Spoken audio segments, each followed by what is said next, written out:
Assalamualaikum warahmatullahi wabarakatuh.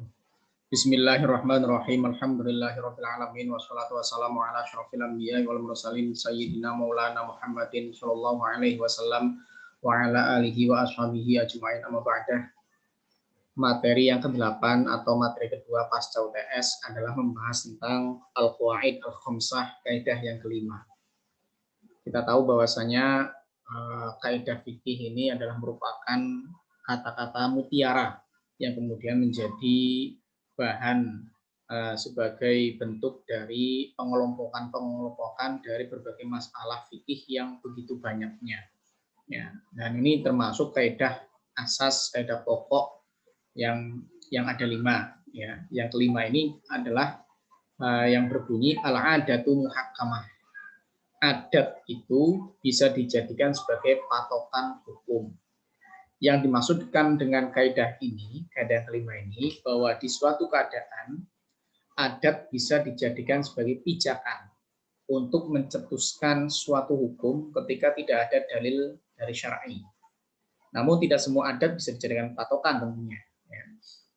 Asal mula kaidah ini memang diambil dari realita sosial kemasyarakatan, bahwa semua cara hidup dan kehidupan itu dibentuk oleh nilai-nilai yang diyakini sebagai norma yang sudah berjalan sejak lama, sehingga mereka memiliki pola hidup dan kehidupan sendiri secara khusus berdasarkan nilai-nilai yang sudah dihayati di tengah-tengah masyarakat yang berlaku tersebut. Jika ditemukan di suatu masyarakat meninggalkan suatu amaliyah yang selama ini sudah biasa dilakukan, maka mereka sudah dianggap telah mengalami pergeseran nilai. Nilai-nilai seperti inilah yang kemudian dikenal dengan sebutan adat. Ya. Ini atau adat, kebiasaan, budaya, tradisi, dan lain sebagainya. Islam dalam berbagai ajarannya menganggap adat sebagai pendamping dan elemen yang bisa diadopsi secara selektif dan proporsional, sehingga bisa dijadikan sebagai salah satu alat penunjang dari hukum-hukum syarak ketika tidak ditemukan dalil pasti dalam dalil-dalil syar'i. Ya, maka adat bisa dijadikan sebagai pertimbangan hukum. Kaitannya dengan itu, ada yang maknanya sama dengan adat, yaitu al-urf. Ya, oleh karena itu, di sini saya akan menjelaskan beberapa porsi yang kaitannya dengan urf. Ya, karena adat satu sisi dia adalah umum, ya, urf khusus, bisa juga malah urf yang umum, ada yang khusus. Nah, kita bahas di sini. Dari segi etimologi, al-urf ya, sama dengan al-adah tentunya, itu artinya adalah makrifah, berasal dari kata-kata, muncul kata-kata makrifah yang dikenal, takrif definisi, ma'ruf yang dikenal dengan sebagai kebaikan, dan uruf sebagai kebiasaan yang baik. Nah, dalam pengertian bahwasanya sesuatu yang menjadi kebiasaan di tengah-tengah masyarakat dan mereka mengikutinya dalam bentuk setiap perbuatan yang dianggap populer di antara mereka, ataupun suatu kata yang biasa mereka kenal dengan pengertian tertentu, bukan dalam pengertian etimologi, dan ketika mendengarkan kata itu, mereka tidak memahaminya dalam pengertian lain.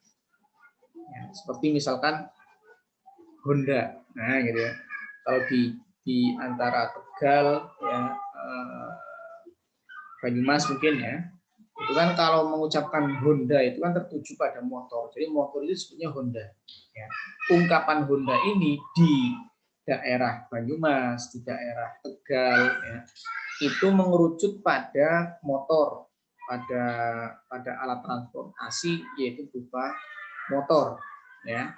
Sehingga kata Honda ini adalah ungkapan yang sudah menggejala, sudah berada, sudah terkenal, populer di tengah-tengah masyarakat. Oleh karena itu, maka ketentuan penyebutan motor sebagai Honda ini bisa dijadikan sebagai landasan ketika orang mengucapkan Honda dan berada di Banyumas, ya, dan berada di Tegal, maka akan tertuju pada motor. Tidak semua tidak kemudian, nah, dan itu bisa mengucap, bisa ke semuanya ya. Ini Honda Yamaha, nah, gitu misalkan itu.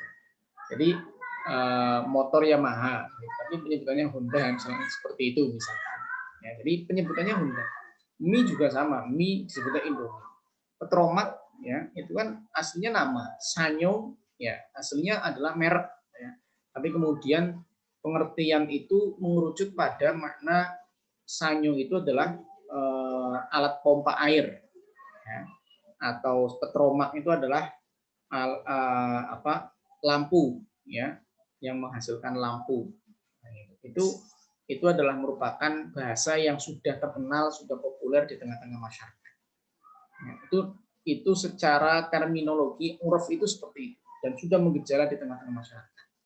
Sebagian ulama usuliyin seperti misalkan An-Nasafi dari kalangan Imam Hanafi, Ibnu Abidin Ar-Rohawi dalam syarah kitab Al-Manar, Ibnu Nujaim dalam kitabnya Al-Ashbah wa Nadhair berpendapat bahwa uruf dengan adat itu sama saja, tidak ada perbedaannya. Makanya sini akan saya jelaskan uruf, gitu ya, lebih pada uruf karena uruf lebih pada kebiasaan yang baik di tengah masyarakat. Ya. Tetapi menurut sebagian ulama usuliyin yang lain seperti Ibnu Humam Al-Bazdawi membedakan antara adat dan uruf dalam kedudukan sebagai suatu dalil untuk menetapkan hukum syara. Adat didefinisikan sebagai sesuatu yang dikerjakan berulang-ulang tanpa adanya hubungan rasional. Sedangkan uruf kebiasaan mayoritas umat baik dalam perkataan ataupun perbuatan. Jadi kalau adat itu sesuatu yang dikerjakan berulang-ulang tanpa ada hubungan rasional, apapun itu, ya, baik ataukah buruk. Tapi kalau uruf itu kebiasaan mayoritas umat baik dalam perkataan maupun perbuatan. Dalam pengertian ini, adat lebih luas dibandingkan uruf. Kenapa? Karena adat mencakup seluruh jenis uruf, ya, yaitu semua perbuatan, baik ataupun buruk. Kalau uruf, ya hanya perbuatan baik. Tetapi dari sisi lain, ya, kebiasaan individu itu atau kelompok itu tertentu dalam makan, berpakaian, tidur dan sebagainya dinamakan adat, tetapi tidak disebut uruf. Ya, jadi makan, berpakaian, ya, kemudian tidur itu dinamakan adat, tetapi tidak disebut dengan uruf. Ya, kenapa? Karena uruf ini adalah kebiasaan umat baik dalam perkataan ataupun perbuatan. Ya. Tetapi dari sisi lain, uruf lebih umum dibandingkan adat, sebab adat hanya mencakup perbuatan, sedangkan uruf mencakup perbuatan sekaligus juga ucapan. Nah, dalam hal ini, ya. Jadi uruf itu mencakup perbuatan dan ucapan. Jadi tidak hanya perbuatan, tidak hanya ucapan, tapi kalau adat itu hanya mencakup hanya perbuatan. Cuma perbuatannya menyeluruh, ya, perbuatan menyeluruh. Kalau uruf perbuatannya ya hanya khusus. Dasar hukumnya diantaranya ada ayat Al-Quran, "Khudhil afwa wa'mur bil urfi wa a'rid 'anil jahilin." Jadilah engkau pemaaf dan suruhlah orang mengerjakan yang ma'ruf serta berpalinglah daripada orang-orang yang bodoh. Ya.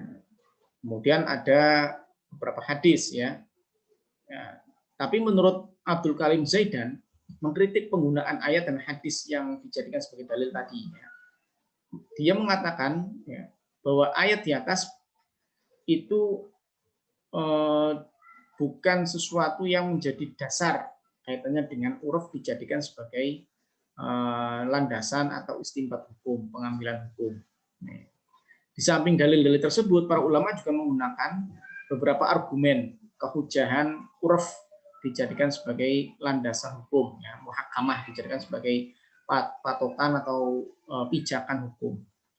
Kita mendapati bahwa Allah itu meresipir, mengakomodir uruf-uruf orang Arab yang dipandang baik. Kita tahu sendiri bahwa ada jubah. Ya. Ternyata jubah itu juga dipakai bukan hanya orang umat Islam. Ya. Abu Jahal pun pakai jubah. Ya.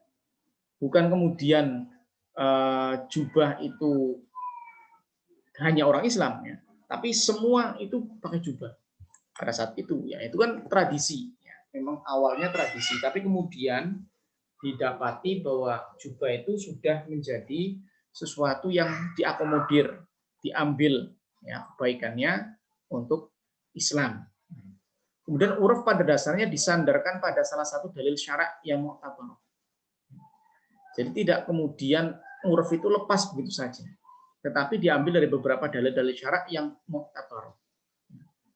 Kemudian para ulama dari masa ke masa telah menggunakan ijma' sebagai dalil atau hujah hukum Islam. Hal ini menunjukkan bahwa para ulama mengakui sebagai dalil kaitannya dengan dengan uruf ini. Jadi hujah yang dilakukan oleh para ulama kaitannya dengan uruf itu kan bisa melalui ijma'. Ya, ijma' ulama yang kemudian sangat memperhatikan kearifan lokal, sama memperhatikan situasi dan kondisi tempat dan keadaannya. Kemudian syarat-syarat uruf ya, bisa dijadikan sebagai patokan hukum. Ya. Uruf oleh para ulama mengatakan bahwa uruf baru dapat dijadikan sebagai salah satu dalil dalam menetapkan hukum syarak apabila memenuhi syarat-syarat sebagai berikut. Uruf tersebut harus benar-benar merupakan kebiasaan masyarakat. Jangan sampai kemudian itu bukan kebiasaan tapi diambil asal begitu saja. Kemudian yang kedua, uruf tersebut masih tetap berlaku pada saat hukum didasarkan pada uruf tersebut. Jika urufnya telah berubah, maka hukum tidak dapat dibangun dalam uruf tersebut. Jadi tadi kan hukum itu bisa berpatokan pada uruf, pada kebiasaan yang terjadi di tengah masyarakat. Ternyata kebiasaan yang ada di tengah masyarakat itu ternyata sudah berubah, ya, gitu.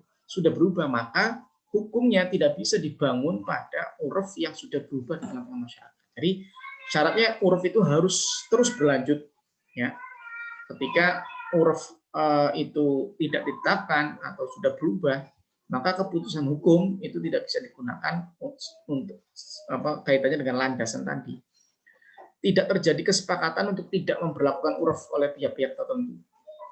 Jadi misalkan ada uruf A, ya, ternyata terjadi kesepakatan di tengah masyarakat bahwa huruf A sudah tidak diberlakukan lagi.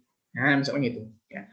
Huruf A sudah tidak diberlakukan lagi. Ya, bisa melalui surat edaran atau bagaimanapun, gitu ya. Maka yang seperti itu sudah tidak bisa dijadikan sebagai dasar kebijakan untuk pembentukan hukum. Huruf tidak bertentangan dengan nas, sehingga menyebabkan hukum yang kandung nas tersebut tidak bisa diterapkan. Ya. Jadi huruf seperti ini tidak dapat dijadikan dalil ya, kalau memang bertentangan dengan nas. Oleh karena itu, huruf baru bisa diterima apabila tidak ada nas yang mengandung hukum permasalahan yang dihadapi. Jadi baru bisa digunakan huruf itu dijadikan sebagai landasan hukum itu kalau nasnya sudah tidak ada. Kalau nasnya ada, kalau kemudian memakai huruf ya maka akan bertentangan dengan nas yang ada. Kemudian pembagian huruf. Kalau dari segi objeknya, huruf itu terbagi menjadi menjadi dua, ya. Menjadi dua. Ada huruf lafzi dan ada huruf amali. Kalau objeknya dari segi objeknya, ya, huruf dibagi dua. Ada huruf lafzi, ada huruf amali. Huruf lafzi itu kebiasaan masyarakat dalam mempergunakan ungkapan tertentu dalam mengungkapkan suatu, sehingga makna ungkapan itu yang dipahami dan terlintas dalam pemikiran masyarakat, yaitu ungkapan itu, dan pemaknanya ya tertentu pada ungkapan itu. Contoh, ungkapan daging, ya, itu seringkali di tengah-tengah masyarakat ungkapan daging itu adalah daging sapi, ya, ungkapan daging itu adalah daging sapi. Sehingga ketika ada orang penjual daging dan banyak daging, ya, tapi kemudian ada pembeli, ya, saya beli dagingnya 1 kilo, ya, maka si pedagang ini akan mengambilkan daging sapi. Kok daging kok jadi daging sapi? Itu namanya ungkapan yang memang sudah menggejala di tengah masyarakat, sudah berlaku di tengah masyarakat, bahwa yang namanya ungkapan daging itu sudah mengerucut pada daging sapi. Nah, itu namanya al-urf al-lafzi, uruf yang melalui ungkapan. Ungkapan. Berbeda kalau misalkan bahwa ungkapan itu baru bisa tertuju pada suatu makna kalau ada indikator lain. Ya, kalau ada indikator lain, maka tidak dinamakan uruf kalau ada indikator lain. Ya. Contoh, misalnya ini. ada orang dalam kondisi marah dan di tangannya ada tongkat kecil. Kemudian dia berkata, jika saya ketemu dia lagi akan saya bunuh dengan tongkat ini. Nah, ucapan itu dipahami bahwa dia maksudnya dengan membunuh itu adalah memukul dengan tongkat. Padahal tongkat itu tidak bisa digunakan untuk membunuh karena terlalu kecil dan tidak membahayakan, nah intinya gitu. Tapi kok ungkapannya dia membunuh dengan itu. Nah, yang seperti itu ungkapan bahwa tongkat untuk membunuh itu tidak bisa. Nah, itu ya, tidak bisa tanpa ada indikator-indikator lain. Oleh karena itu, kalau menurut Syekh Abdul Aziz Al-Khayyat, itu tidak dinamakan urf, tetapi termasuk majaz. Ya. Karena tongkatnya itu tidak bisa digunakan pada umumnya, tidak bisa digunakan untuk membunuh, tapi kok dengan bahasa dipukul, membunuh dengan pemukulan tongkat kecil itu. Kemudian ada al-urf al-amali, kebiasaan masyarakat yang berkaitan dengan perbuatan ya, atau muamalah. Seperti misalkan masyarakat kaitannya dengan perbuatan biasa ya, adalah perbuatan masyarakat dalam masalah kehidupan mereka yang tidak terikat dengan kepentingan orang lain, seperti kebiasaan libur kerja pada hari-hari tertentu, ya. Kemudian kebiasaan masyarakat tertentu memakan makanan khusus atau meminum minuman tertentu, atau kebiasaan masyarakat yang memakai pakaian tertentu dalam acara khusus. Seperti misalkan Idul Fitri itu biasanya makan ketupat, misalnya gitu ya, makan ketupat, terus kemudian memakai baju baru. Gitu. Ini kebiasaan-kebiasaan yang namanya al-urf al-amali namanya. Al-urf al-amali. Sehingga itulah pembagian dari segi objek. Jadi objeknya itu ada yang al-urf al-lafzi, ada al-urf al-amali. Kemudian kalau dari segi cakupan itu ada al-urf al-am, ada al-urf al-khas. Ada kebiasaan umum dan ada kebiasaan khusus. Kalau kebiasaan umum ini adalah kebiasaan tertentu yang berlaku secara luas. Ya. Kebiasaannya khusus tapi berlaku secara luas di tengah-tengah masyarakat, di seluruh daerah. Misalkan jual beli mobil. Jual beli mobil itu maka seluruh alat yang digunakan untuk memperbaiki mobil seperti kunci, ada tang, ada dongkrak, ada ban serep, itu termasuk dalam harga jual. Jadi tidak boleh kemudian ada orang menjual mobil dengan menambahkan harga ketika dia memberikan tambahan ada dongkrak, ada kunci, ada tang, ada ban serep, dan lain sebagainya, maka itu tidak diperkenankan, ya, karena itu sudah otomatis. Tanpa ada akad tersendiri atau tanpa ada biaya tersendiri. Kenapa? Karena itu sudah umumnya seperti itu. Umumnya sudah seperti itu. Orang beli mobil, ya sekaligus sesuatu yang dongkrak dan lain sebagainya itu masuk ke dalam dan tanpa ada biaya tambahan. Ya. Kemudian ada al-urf al-khas, ya, kebiasaan yang berlaku di suatu daerah dan di masyarakat tertentu. Misalkan di kalangan pedagang apabila terdapat cacat pada barang yang dibeli dapat dikembalikan, dan untuk cacatnya itu dalam barang itu konsumen tidak dapat mengembalikan barang. Atau juga kebiasaan mengenai penentuan masa garansi terhadap barang tertentu. Ya, khusus, ya. Kalau misalkan barangnya mereknya apa, garansinya sekian. Kalau yang mereknya apa, garansinya sekian. Tidak semua, tidak sama. Ya, ini kan kekhususan ini. Dan itu sudah umum. Ya, sudah umum seperti itu. Ada garansi, ada masa perbaikan, ya. Kemudian ada dan lain sebagainya lah intinya gitu. Ya, yang khusus tapi yang khusus. Contoh lain, kebiasaan yang berlaku di kalangan pengacara hukum bahwa jasa pembelaan hukum yang akan dia lakukan harus dibayar dahulu sebelum oleh sebagian kliennya. Uruf khos ini menurut Mustafa Zarko tidak terhitung jumlahnya dan senantiasa berkembang sesuai dengan perubahan situasi dan kondisi masyarakat. Karena hanya berlaku di tengah-tengah masyarakat tertentu, sehingga antara satu masyarakat dengan masyarakat yang lain berbeda. Kenapa? Karena al-urufnya itu adalah uruf khos. Kebiasaan yang dilakukan itu adalah pada masyarakat tertentu, ya, tidak pada masyarakat yang lain.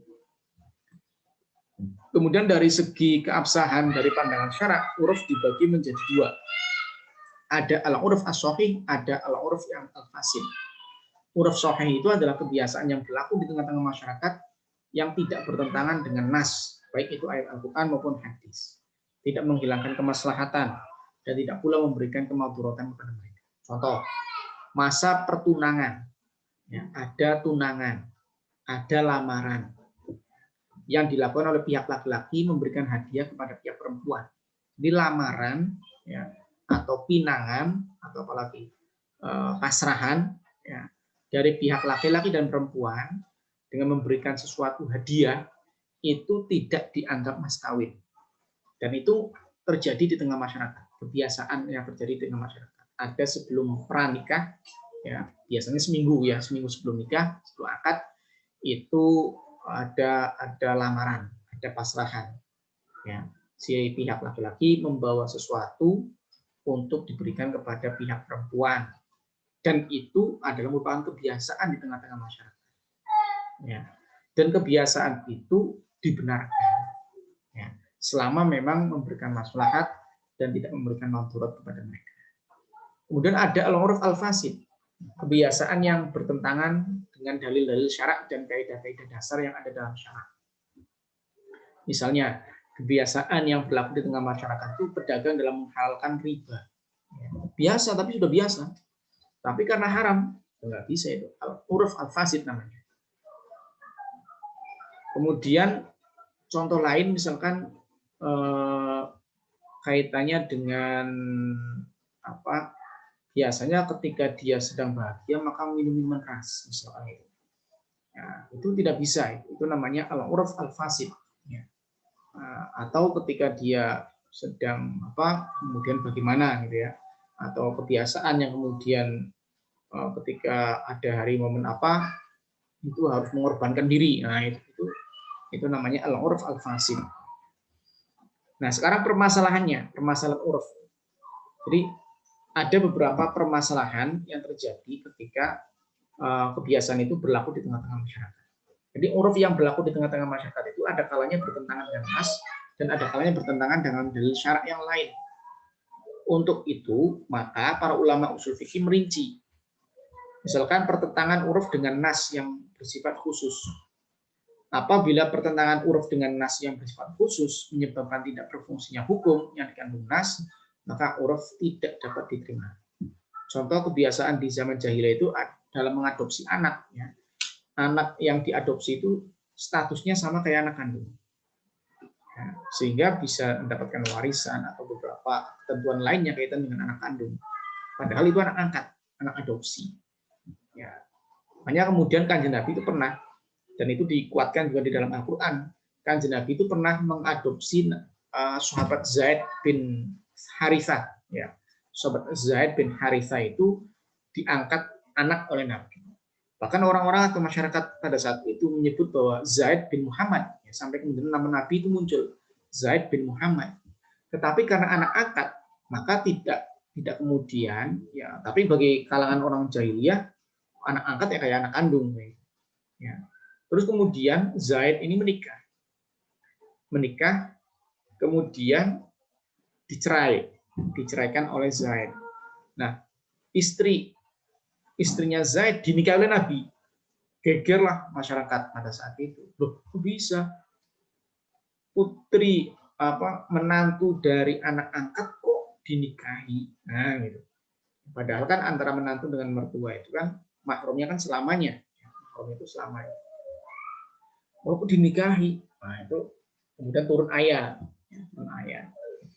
Yang kaitannya bahwasanya Zaid itu adalah anak angkat, sehingga statusnya ya tetap anak angkat, bukan anak kandung. Maka kaitannya ketentuan-ketentuan hukum yang berkaitan dengan anak kandung tidak bisa diberlakukan pada anak angkat. Ini namanya uruf yang bertentangan dengan nas yang sifatnya khusus. Kemudian pertentangan uruf dengan nas yang sifatnya umum. Ya. Apabila uruf telah ada ketika datangnya nas yang bersifat umum, maka harus dibedakan antara uruf al-lafzi dengan uruf al-amali. Apabila uruf tersebut adalah uruf lafzi, maka uruf tersebut bisa diterima. Tapi kalau nas umum itu dikhususkan sebatas uruf lafzi yang telah berlaku, dengan syarat tidak ada indikator yang menentukan nas umum, itu tidak dapat dikhususkan oleh uruf. Misalkan kata-kata sholat, puasa, haji, dan jual beli diartikan dengan makna uruf. Ya. Kecuali ada indikator yang menunjukkan bahwa kata itu dimaksudkan sesuai dengan arti etimologi. Misalkan sholat diartikan sembahyang, ya, diartikan sembahyang. Gitu. Tapi kalau misalkan diartikan secara etimologi, ya sembah terus yang, nah gitu ya, itu kan kurang etis misalkan gitu ya. Tetapi itu kan kalau ada indikatornya, ya, ada indikator yang menunjukkan pada kata itu harus sesuai dengan arti etimologinya. Tetapi kan ini tidak. Ya. Kemudian ada huruf yang terbentuk belakangan dari nas umum yang bertentangan dengan huruf tersebut. Jadi ketika huruf terbentuk setelah datangnya nas yang bersifat umum dan antara keduanya terjadi pertentangan, maka seluruh ulama fikih sepakat menyatakan bahwa huruf seperti ini baik yang bersifat lafzi maupun yang bersifat amali itu sekalipun huruf itu bersifat umum tidak dapat dijadikan sebagai dalil dalam penetapan hukum syar'i. Ya, tidak bisa muhakamah, ya, tidak bisa dijadikan sebagai pijakan hukum. Kaidah turunan dari kaidah yang kelima ini, ya, contohnya misalkan istiqmalun nas hujjatun yajibul amal biha. Apa yang biasa diperbuat oleh orang banyak adalah hujjah, alasan, argumentasi atau dalil yang wajib diamalkan. Contoh, apabila tidak ada perjanjian antara supir truk dan kuli mengenai menaikkan dan menurunkan batu bata, misalkan jadi ada batu bata yang kemudian mau dinaikkan ke supir truk, ya, dan tidak ada perjanjian antara supir dengan kuli, yaitu menaikkan batu bata, maka supir diharuskan membayar ongkos sebesar kebiasaan yang berlaku kalau memang tidak ada perjanjian itu. Kemudian innama tu'tabarul al-ada idza torodat au ghalabat. Adat yang dianggap sebagai pertimbangan hukum itu hanyalah adat yang terus-menerus berlaku atau berlaku umum. Jadi dalam masyarakat itu perbuatan atau perkataan yang dapat diterima sebagai adat kebiasaan apabila perbuatan atau perkataan itu sering berlaku, atau dengan kata lain sering berlaku itu sebagai suatu syarat, ya, salah satu syarat bagi suatu adat untuk dapat dijadikan sebagai dasar hukum. Contoh, apabila seorang yang berlangganan koran selalu diantar ke rumahnya, ketika koran tersebut tidak diantar ke rumahnya, maka orang tersebut dapat menuntut pihak penguasa koran tersebut, pihak pengusaha koran tersebut. Kenapa? Karena dia sudah berlangganan koran dan selalu diantar, selalu diantar. Ternyata kemudian berlaku tidak diantar pada suatu hari, maka bisa dituntut. Kenapa? Karena mestinya biasanya berlaku umum, ternyata tidak terus-terusan, maka bisa dituntut, berlaku hukum. Al-ibrolil ghalib asya'i' lalin nadir. Adat yang diakui adalah umumnya terjadi, yang dikenal oleh manusia, bukan dengan yang jarang terjadi. Ibnu Rushd menggunakan ungkapan lain, al-hukmu bil muqtad la bin nadir. Bahwa hukum itu dengan yang biasa terjadi, bukan dengan yang jarang terjadi. Menetapkan hukum mahar dalam perkawinan, namun tidak ada kejelasan berapa banyak ketentuan mahar, maka ketentuan mahar itu berdasarkan pada kebiasaan, bukan pada suatu yang jarang. Maka ada kebiasaan perempuan itu diberi mahar berapa. Al-ma'ruf urfan kal masyhur syarton. Sesuatu yang telah dikenal uruf seperti yang disyaratkan dengan sesuatu syarat, itu jadi sesuatu yang telah dikenal uruf seperti yang disyaratkan dengan suatu syarat. Contoh, menjual buah di pohon tidak boleh. Kenapa? Karena tidak jelas jumlahnya. Tetapi karena sudah menjadi kebiasaan, maka ulama membolehkan. Al-ma'ruf baina tujar kal masyhur bainahum. Sesuatu yang telah dikenal di antara para pedagang berlaku sebagai syarat di antara mereka. Jadi misalkan ini, transaksi jual beli batu bata. Bagi penjual untuk menyediakan angkutan sampai ke rumah pembeli. Biasanya harga batu bata yang dibeli sudah termasuk biaya angkut ke lokasi pembeli. Nah, gitu. Sudah diantarkan, gitu ya. Atau membeli barang elektronik yang tidak bisa dibawa sendiri, misalkan mesin cuci dan lain sebagainya, itu diantar dari tokonya. Dan itu sudah otomatis, ya, pasangan, gitu ya, pasangan. Jadi diantar dan beli itu sama, ya, harganya segitu. Ya paling kalau misalkan diberi orang yang mengantarkannya ya itu bukan harga yang dari mengikuti harga yang apa mesin cucinya misalkan gitu ya, tetapi harga tip itu bahasanya, harga tambahan untuk uang lelahnya saja. At-ta'yin bil urfi kat-ta'yin bin nas. Ketentuan berdasarkan uruf seperti ketentuan berdasarkan nas. Contoh, apabila orang memelihara sapi miliknya orang lain, maka upah memeliharanya adalah anak dari sapi itu dengan perhitungan. Anak pertama untuk memelihara, dan yang kedua untuk yang punya, itu selanjutnya secara bergantian. Al-mumtana'u adatan kal-mumtana'i haqiqatan. Sesuatu yang tidak berlaku berdasarkan adat kebiasaan seperti yang tidak berlaku dalam kenyataan. Contoh, seseorang mengaku bahwa tanah yang ada orang itu miliknya, tapi dia tidak bisa menjelaskan dari mana asal usul tanah itu. Dan ada kaidah lain, al-haqiqatu tutraku bidalalatil adat. Arti hakiki yang sebenarnya ditinggalkan karena ada petunjuk arti menurut adat. Contoh, apabila seorang membeli batu bata sudah menyerahkan uang muka, maka berdasarkan adat kebiasaan akad jual beli telah terjadi.